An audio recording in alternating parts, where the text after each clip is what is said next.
Welcome to my channel. अस्सलामुअलैकुम। हमारा आज का बेबीज़ बॉयज़ नेम है जुरेज़। जुरेज़ की इंग्लिश में स्पेल्स है GORAIZ, जुरेज़। इस नेम का मज़हब है इस्लाम और इस नेम का जिन्स है लड़का।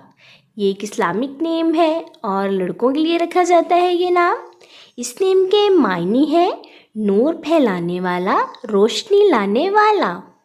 इस नेम के हरूफ की बात करें तो उर्दू में 5 हरूफ के साथ एक लफ्ज़ बनता है और इंग्लिश में इसके 6 लेटर्स 1 वर्ड। इस नेम की तफसील है मोहम्मद जुरेज़, जुरेज़ हैदर। इस तरह से हम ये नाम रख सकते हैं। आप भी अपने नाम का मायने जानने के लिए कमेंट्स में अपना नाम लिखें और मायने जानिए। एंड अपने नाम की स्पेशल वीडियो बनवाने के लिए भी आप मेरे कमेंट बॉक्स में अपना नाम कमेंट कर सकते हैं। And please subscribe my channel, like the video, share with friends. Okay dears, फिर मिलेंगे न्यू नेम न्यू वीडियो के साथ। अपना ख्याल रखिएगा, दुआओं में याद रखिएगा। अल्लाह हाफिज़।